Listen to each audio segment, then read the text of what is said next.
Bueno, muchas gracias por haberme invitado. Yo durante estos 2 últimos años he estado trabajando en el servicio de salud, efectuando consultorías en lista de espera, efectuando una revisión de la lista de espera de endocrino y directamente trabajando en los policlínicos. Quizás, ojalá alguno de ustedes me conozca ya por este trabajo que he estado efectuando. Y la idea ha sido como un poco entregarle algunas herramientas para que aprendan a derivar y poder disminuir esta lista de espera, que es muy grande, ya que somos muy pocos los especialistas que podemos resolver esta interconsulta. Primero que nada, señalar que en Chile, la última encuesta nacional de salud, la prevalencia de hipotiroidismo fue un 19,4%, ¿ya? Y en hombres fue un 17% y en mujeres de un 21%, o sea, se ve bastante alta. En la 9ª región la prevalencia fue de un 20%, ahora definiéndose esto como una TSH mayor de 4,2%, o sea, probablemente estamos hablando de hipotiroidismo subclínico hacia arriba. ¿Sí? Ya. A ver, ahí funciona, sí. El pendrive, ya, gracias. Un momento, por favor. Los tiroides se sabe que puede llegar hasta un 20% en las imágenes de tiroides y en estudios de autopsia un 49%. Por lo tanto, si nosotros empezamos a solicitar ecografías tiroides indiscriminadamente, vamos a encontrar una alta prevalencia y vamos a tener que enfrentarnos a este problema. Y lo que es muy importante saber es que solo un bajo porcentaje de estos nódulos son realmente malignos. Por lo tanto, tampoco podemos inflar una patología extremadamente porque, como van a ver, las derivaciones principales son por patología nodular. Ahora, por suerte existen guías clínicas nacionales que han permitido que pueda trabajar la mayoría de los médicos en atención primaria con protocolos de referencia. Por ejemplo, el año 2011 me tocó trabajar en estas guías de hipotiroidismo y nódulotiroidismo e hipertiroidismo, que fueron unas guías regionales que están disponibles en la web del Servicio de Salud Araucanía Sur. Y bueno, también tenemos las guías clínicas de manejo de hipotiroidismo del auge, que fueron realizadas en el 2013, y este mismo año también, no sé si sabían ustedes que hay unas guías MinSal de nódulo tiroideo y de cáncer de tiroides, que obviamente la parte que les debiera, digamos, corresponder a ustedes revisar es la parte de nódulo tiroideo. En relación a lo que les puedo contar es que el 64% de la lista de espera de endocrinología en el hospital en enero de este año correspondía a patología tiroidea, o sea, estamos hablando de más de la mitad de las derivaciones, cuyo diagnóstico, el 50% de estas fueron por bocio multinodular o patología nodular tiroidea, más o menos un 20% hipotiroidismo, un 14% hipertiroidismo y tiroiditis o bocio un 20%. Y del resto, no tengo la menor duda que muchas puede que hayan sido también hipotiroidismo, pero el diagnóstico primario decía artritis reumatoide, no sé, otro diagnóstico, y secundariamente probablemente era hipotiroidismo también, por lo tanto puede que sea más todavía. Entonces ahora vamos a hablar de hipotiroidismo. Ahora, en relación a las indicaciones de derivación a especialidad, hay unas guías clínicas que están muy completas, que son de la Asociación Americana de Tiroides del año 2012, que señalan que deben derivarse a endocrinólogos cuando hay niños, cuando es difícil mantener el estado de eutiroidismo, pacientes embarazadas o mujeres que desean embarazo y que tienen problemas de fertilidad, pacientes que tienen enfermedades cardíacas, cuando hay un hipotiroidismo con patología nodular. Aquí lo ponen así como más amplio, a lo mejor hay más acceso a endocrinólogos en Estados Unidos, cuando el paciente tiene una enfermedad adrenal o enfermedad de la hipófisis, cuando aparecen alteraciones en el perfil hormonal no usual, por ejemplo, discordancia entre lo que uno espera entre las TSH y las hormonas periféricas, o causas inusuales de hipotiroidismo causadas por algunos fármacos. Ahora, ¿qué es lo que dicen las guías auge de hipotiroidismo? Ellos sostienen, son parecidas las indicaciones. En general mencionan embarazo con o sin tratamiento, antecedente de cáncer tiroideo, adulto mayor con alto riesgo cardiovascular. No colocan la edad porque en una de las primeras guías mencionaban sobre los 75 años, pero aquí ya colocan un adulto mayor con alto riesgo cardiovascular, un paciente que tenga una cardiopatía coronaria conocida asociada, que tenga una insuficiencia cardíaca de base, sospecha de un hipotiroidismo secundario o central y mantención de TSH elevada pese a la terapia en 2 controles.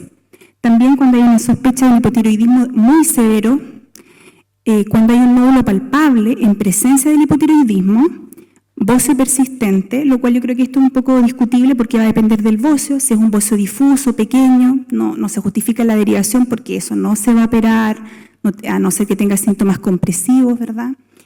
Y cuando hay un hipotiroidismo en presencia de uso o de amiodarona, es decir, lo de fármacos, así que son un poco parecidas. Ahora, yo quiero hacer hincapié de todas estas indicaciones. ¿Aló? Sí, ya. De todas estas indicaciones voy a hacer hincapié en lo que es la mantención de la TSH elevada pese a 2 controles, ¿ya? Antes de derivar, yo diría lo siguiente. Primero que nada, que la levotiroxina que uno le da a los pacientes es muy semejante a la hormona natural de la tiroides, porque uno cuando prescribe un medicamento tiene que conocer qué es lo que está dando, porque hay que convencer al paciente también que lo que le está dando no es, entre comillas, una droga, porque muchos dicen, algunos se ponen a llorar cuando uno les va a dar, les dice, tiene un hipotiroidismo y le voy a dejar levotiroxina y dice, doctora, voy a tener una enfermedad. Sí, pero esto no es una droga, en el fondo sí lo es, pero no es como un hipoglicemiante, no es como un tratamiento para la presión, esto va a restituir sus niveles hormonales. Tiene la misma acción que la que entre comillas la levotiroxina o la T4 natural, digamos, se transforma en T3, actúa en los tejidos y el organismo es incapaz de diferenciar la diferencia entre estos dos, entre la endógena y la exógena, ¿ya? Se absorbe por vía oral en un 80% en el duodeno. Tras la ingesta, inicia su acción a los 3 o 5 días, ¿ya? Y tiene una alta afinidad con las proteínas plasmáticas. Y esto también es importante porque acuérdense que cuando nosotros indicamos otros fármacos que modifican la síntesis de las proteínas plasmáticas, por ejemplo el uso de anticonceptivos orales, también podemos tener un cambio en el perfil de las hormonas. Y no se elimina por hemodiálisis ni por hemoperfusión. Ahora, la vía plasmática es aproximadamente de unos 7 días. Y esto también es importante porque los pacientes muchas veces piensan que si se les olvidó una dosis ese día, me dicen, doctora, yo me siento súper mal ese día, que yo no me tomé la pastilla. Bueno, ustedes, con mucho respeto, porque uno no se puede reír del paciente, hay que decirle, puede ser, pero esto es como tener una piscina que usted le vaya poniendo un balde al día. Si no se la tomó ese día, le queda la piscina casi llena, no debiera tener ningún síntoma. Explicar, y esto es por la vía media plasmática. Y esto es también lo que permite que nosotros podamos hacer estos esquemas que ustedes a lo mejor han visto, usar una al día de lunes a viernes, media el sábado, media el domingo, o media los lunes, miércoles y jueves y viernes y una entera el resto de los días de la semana. En el fondo, eso no va a modificar la sintomatología del paciente, pero sí puede producir modificaciones en el estado del eutiroidismo, o sea, como el nivel, digamos, de T4, ¿ya? Ahora, importante, hay que ingerir la levotiroxina 30 a 60 minutos antes del desayuno o bien al menos 4 horas antes de acostarse. Y esto se los comento porque uno que otro paciente dice, doctora, es que no hay caso que me lo tome en la mañana porque se me olvida, entonces me costaría menos tomármelo en la noche. Para esos pocos pacientes se les puede indicar en la noche, antes de acostarse, ¿ya? Pero tiene que tener 4 horas después de la última comida, ¿ok? Lo otro es que tiene que ingerirse con fármacos que no alteren con la absorción, que lo vamos a ver. Y lo otro que se puede hacer cuando uno tiene alguna duda en relación a la absorción del fármaco es que se puede moler. Se supone que al moler el medicamento se podría absorber un poco mejor. Entonces, cuando tenemos pacientes que no logramos que tengan una TSH adecuada, le podríamos indicar moler el medicamento. Incluso cuando tenemos pacientes que tienen dosis muy alta, no sé, que estamos dando 300 y todavía no logramos, también se puede fraccionar y tomar la mitad en la mañana, 150 y la mitad en la noche.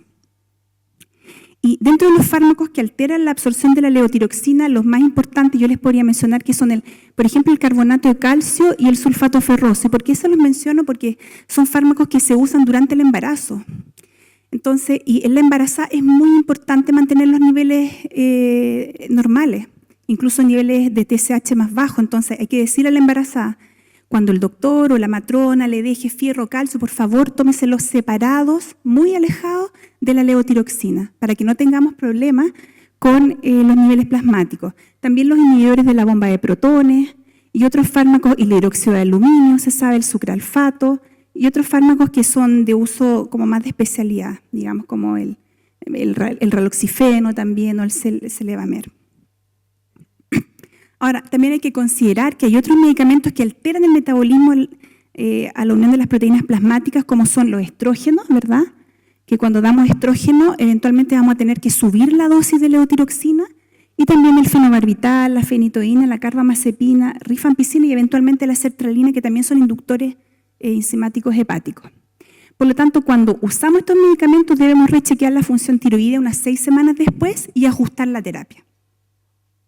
Otras causas de mal control también son cuando uno sospecha que podría haber una gastritis relacionada a Helicobacter pylori, gastritis atrófica o enfermedad celíaca. Esto cuando tenemos pacientes, por ejemplo, que tenemos un par nosotros que están con 300, como les mencionaba, de levotiroxina y pesan, no sé, 70 kilos, 80 kilos. Dice, pero ¿cómo usar tanta dosis? Uno debiera estudiarlo, hacerles una endoscopía o pedirles algún estudio para descartar este tipo de enfermedades.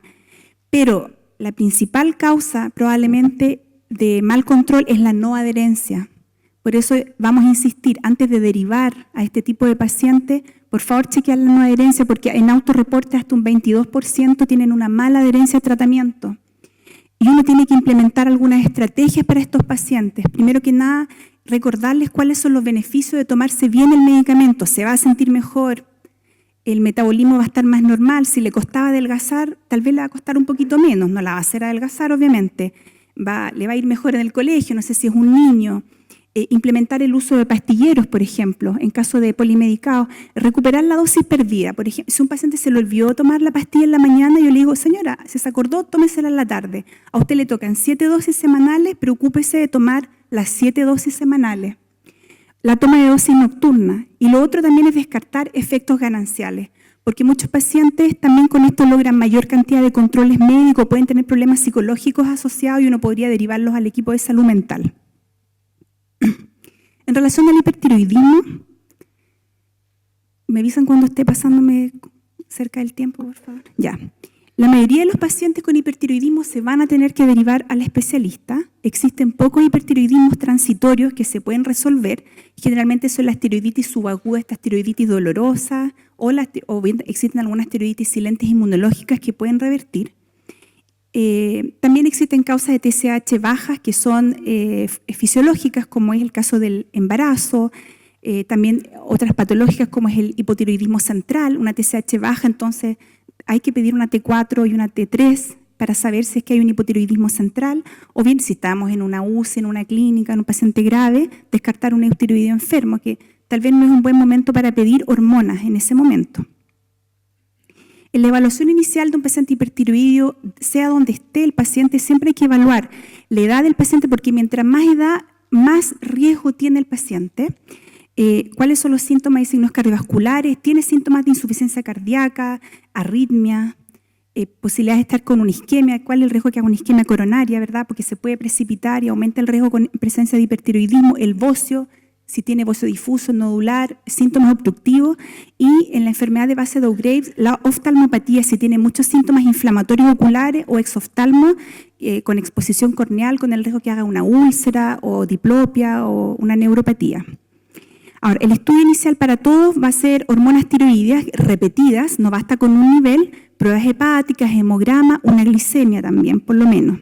Y cuando lo deriven, al momento de la derivación, que como ya ustedes habrán visto muchas veces, no es tan oportuna y se demora, tratar de coordinar que venga con exámenes actualizados. Ahora, en el embarazo, los niveles de hormona tiroidea son distintos en el primer trimestre. En el segundo y tercer trimestre, como ven ustedes, los niveles son más bajos. Es por esta razón que no podemos hablar de hipertiroidismo en una embarazada porque tenga una TSH 0,2 o 0,3. Es fisiológico esto. Esto está en las guías mensal de hipotiroidismo y por eso es que uno debe tratar a las hipotiroidías embarazadas para lograr TSH también bajo 2,5, ¿ya? Ahora, ¿cuáles son las recomendaciones de manejo y derivación de los hipertiroideos? Cuando sea posible, y no hayan contraindicaciones, beta bloquear, ¿ya? Sobre todo cuando haya frecuencias sobre 90 y los pacientes estén muy sintomáticos, dejar propanolol. Y no tengan miedo, se puede dejar una dosis adecuada hasta 40 miligramos cada 8, 60 miligramos cada 8, sin ningún problema. Y nosotros recomendamos instaurar y monitorear el tratamiento con las drogas en policlínico, eso sí, de especialidad, medicina interna o endocrinología. Esto estamos hablando, por supuesto, de una enfermedad tiroidea autoinmune o embocio nodular, que no es lo ideal, digamos, pero no es la tiroiditis subaguda, esas se supone que son transitorias, ¿verdad? Y van a ceder en forma espontánea. Ahora, cuando estamos frente a un hipertiroidismo clínico y subclínico en la embarazada, lo ideal es que fuera derivado al poliendocrino en el plazo de 1 semana. Esto fue lo que hicimos en las guías del año 2011. Yo les voy a contar lo ideal. Y derivar al servicio de urgencia obstétrica si la paciente está muy sintomática, si tuviera síntomas de insuficiencia cardíaca, taquiarritmia o si las condiciones obstétricas así lo indican, tuviera con síntomas de pérdida, ¿verdad? Ahora, un hipertiroidismo clínico del adulto, estamos hablando de una no embarazada, podría derivarse dentro de un mes, mientras lo tenemos beta bloqueado, ¿verdad? En un paciente que no está con una condición de emergencia. Y en las redes que existen especialistas en medicina interna, hay que derivar a esta especialidad para manejo inicial, para un paso previo a la consulta de endocrinólogo, en caso de ser necesario. En caso del hipertiroidismo subclínico del adulto, podría esperarse hasta 3 meses, lo mismo derivar a medicina interna, pero si el paciente es cardiópata coronario o tiene más de 65 años, tiene que derivarse para dentro de un mes. Y el servicio de urgencia en caso de sospecha de tormenta tiroidea. Este es un algoritmo que se hizo y que está en las guías clínicas y que más o menos refiere a lo mismo que les mencioné. En relación a las reacciones adversas a drogas, todos tenemos que, si vamos a tener un paciente que está en controles con medicamentos, conocer cuáles son las reacciones adversas, que son en menos de un 1% y las más graves, la granulocitosis y la hepatotoxicidad. Y tenemos que instruir al paciente sobre estas drogas y en caso que las sospechemos, derivar al servicio de urgencia. Yo les entrego a los pacientes y en el policlínico endocrino también un instructivo de este efecto adverso y la idea es que ellos sepan que tienen que consultar a la urgencia o están instruidos qué hacer en caso de ello. Ahora, en relación al nódulo tiroideo, cuando derivar, tenemos que saber que la mayoría de estos nódulos son benignos, un 90 a un 95%. Más tarde en el taller de nódulo tiroideo los dejo invitados, vamos a tocar un poco este tema. Hay una guía de cáncer y nódulo tiroideo, pero nosotros hemos estado trabajando en las guías locales de derivación de nódulo tiroideo. Primero que nada hay que saber que cuando derivar a medicina interna o endocrino, cuando tenemos un nódulo muy grande que sospechamos, obviamente esto atingente, no vamos a pensar que un nódulo de 10 milímetros va a producir esto. Entonces, esto que está acá es como unas tablas que realizamos, que son una adaptación de las guías del Ministerio de Salud, que en el fondo cuando tenemos un nódulo menos de 10 milímetros, si tiene antecedente un familiar directo, ¿cuánto me falta? ¿1 minuto? Ya. Esto lo vamos a ver en la guía de cáncer, o sea, perdón, en la de nódulo, pero estos son los criterios mayores de derivación en nódulos menores de 10, que es la presencia de macrocalcificaciones, bordes irregulares, adenopatía sospechosa, extensión intracapsular, diámetro anteroposterior mayor, y estos serían los criterios menores. Si usted tiene un nódulo con un criterio mayor, bastaría para derivarlo. Si tiene 2 criterios menores, entonces uno tiene que, en el fondo, con una ecografía, evaluar que traiga descritos estos criterios para poder tomar una decisión. Y en los nódulos sobre 10 milímetros, ahí uno podría tener otros criterios que tienen que ver con si son sólido-quísticos o quísticos puros. Bueno, como no, lamentablemente me pasé un poco, en conclusión les voy a comentar que la patología tiroidea es muy diversa y frecuente y hay que evaluar caso a caso quiénes tendrán indicación de derivación, ¿ya? El hipotiroidismo, antes de derivar, tenemos que evaluar la no adherencia y el uso de fármacos que alteren el metabolismo, la absorción de la levotiroxina. En el hipertiroidismo tenemos que hacer una reevaluación del paciente en forma periódica. El paciente no puede quedar dando vueltas sin que usted, ya, lo derivé, me olvidé de él. No, lo derivé, pero lo tengo que estar citando, aunque sea para beta bloquearlo, ver cómo va, porque en una de esas se le pasa el hipertiroidismo o bien empeora. Y si empeora, tengo que hablar con un médico priorizador y ver si puedo gestionar una hora por vía telefónica o mandar la urgencia. En patología nodular hay que considerar que la mayoría son benignos y que debe efectuarse una evaluación de riesgo clínica y ecográfica. Los invito a leer las guías del Ministerio de Salud y espero pronto que en sus manos esté la guía local que está por salir. Muchas gracias.